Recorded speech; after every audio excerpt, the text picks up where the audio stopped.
national agricultural programs, including the ATA for the desired success.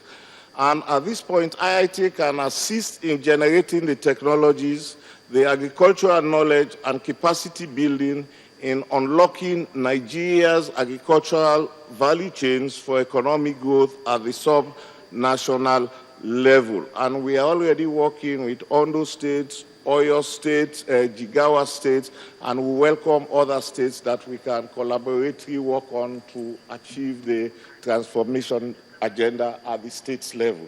Thank you very much. Thank you very much.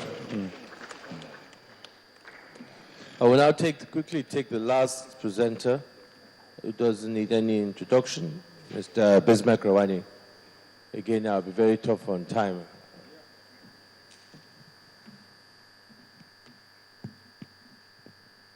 I stand on all existing protocols. First of all, this paper is titled The Fulcrum of the Nigerian Economy, Agriculture. And I'm going to take the first 2 minutes to put some context into this discussion. Then I'll go to the paper itself, where I'll talk about how the Nigerian economy is going to perform in the next 12 to 18 months. And basically, this is to provoke thought. It's not a written rule. And everybody is going to leave here with a different interpretation of what economics and macroeconomics in Nigeria means. So no solid answers, but just thoughts you have to think about. But first and foremost, let me say something. One is that economics is not only a numeric science, a behavioral science. What I mean is that I can tell you all the numbers that this is high, that is this, and that is that. But the most important thing is that people must be happy, and it's welfare.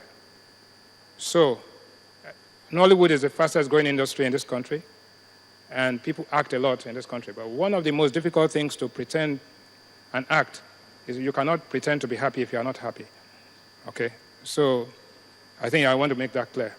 So, prosperity cannot be disguised. If you are happy, it's there. If you are unhappy, it will show. Now, the other thing is that change is as constant as every other thing. But economic change is more involuntary than voluntary. Almost all constructive and functional change is born out of crisis. And so if you go back to the Nigerian history and say what has happened, the first meaningful change was born out of crisis, the Civil War, the introduction of exchange control in Nigeria, the introduction of the first savings bond by Chief Awolowo during the Civil War. Nigerians were compelled to deduct a certain amount of their salary every month. And that was what was used to fund the Civil War. Then, after the Civil War, there was a crisis, and we came up with what they call the 3 R's: reconciliation, reconstruction, and rehabilitation. In 1974, we had another crisis, the crisis of too much money, when the oil price went up by 4, and that created another set of behavioral changes, both at the policy level and at the consumer level. In 1978, when the price of oil dropped so sharply, for the first time in Nigeria's history, Nigeria went to the international markets to go and borrow money, $1 billion to complete all the projects we have here now. The Ring Road, the second mainland bridge, the ports, the airlines, and all of these projects. $1 billion.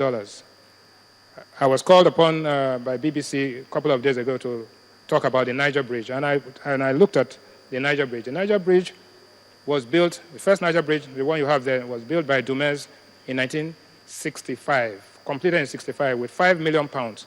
When I did the conversion and I used the projection, the total cost of that bridge was about 2 billion naira. It's being launched today at 117 billion naira. It's just to put some context into what it is. Now, in 1985, Nigeria was confronted with another crisis and adopted what you call the Structural Adjustment Program. In 1995, Nigeria was confronted with a major crisis. It had to fund the LNG project, which is Nigeria's most significant and successful investment today. And 2 days to the signing arrangement, unfortunately, Sarajevo was executed and the international markets pulled out of that. Nigeria had to cough up from its $5 billion of reserves, had to pay $3 billion out as seed capital for that project. Again, another policy change born out of crisis. So, in other words, crisis is the product or is the catalyst for change. Not all change is positive, but that is the thing. Now, why am I saying this? I'm saying this because today, Nigeria is talking about agriculture, and we say agriculture is the fulcrum. The fulcrum is, you know what a seesaw is when you have two kids on a seesaw. The fulcrum is at the middle. Whichever way you move the fulcrum will determine who wins. So Nigeria has two people sitting on the seesaw. One is produce wealth, which is agriculture, and the other one is natural wealth, which is you extract where you don't have to work. Wherever you move the fulcrum to will determine the outcome. So agriculture will be the fulcrum that will determine what the outcome is going to be. But what is the crisis that is going to drive the Nigerian macroeconomic change? The crisis, which is inevitable, is going to be the declining price of oil as well as the leakage of oil from the system. In economics, we have injections and leakages. Once the leakages are higher than the injections, you'll see, I heard the governor talking today on channels about, oh, money is missing, that is that, that is that. All of that is what we aggregate and call that leakages. Injections have a positive multiplier, leakages have a negative multiplier. So economic outcomes are a function of three major things, and this audience is made up of policymakers. The three things that drive economic outcomes are policies, leadership, and institutions. Unfortunately, one is, if you get two of them, you will get positive outcomes. If you get any other two, you will have negative outcomes. In other words, even if you have a strong leadership and strong, good policies, and if you have weak institutions, the outcome is negative. If you have weak leadership, good policies, and strong institutions, the outcome is positive. In any 3x3 matrix, if you have weak institutions, the outcome is negative.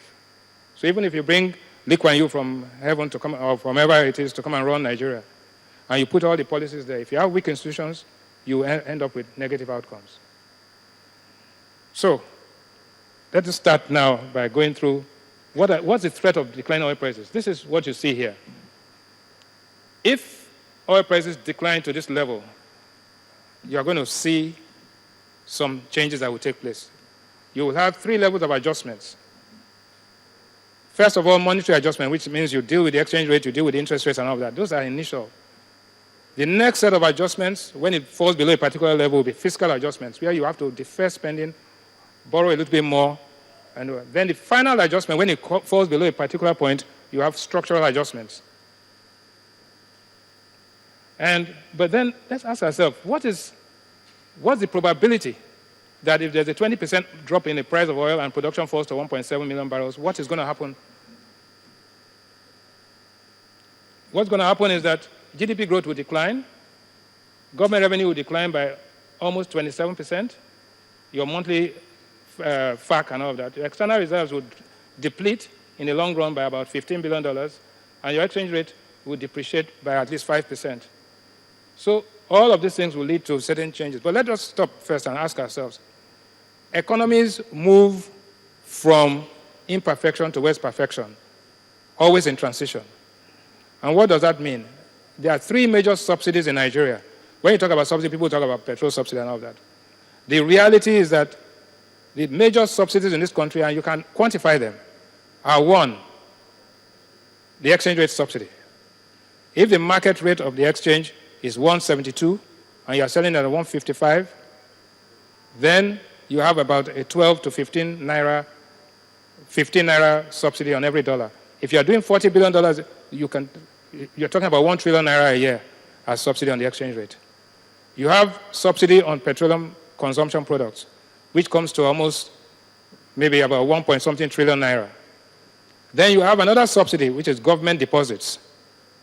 The central bank uses about 360 billion naira or so to pay for OMO, that is mopping up money after the excess liquidity are coming to the system.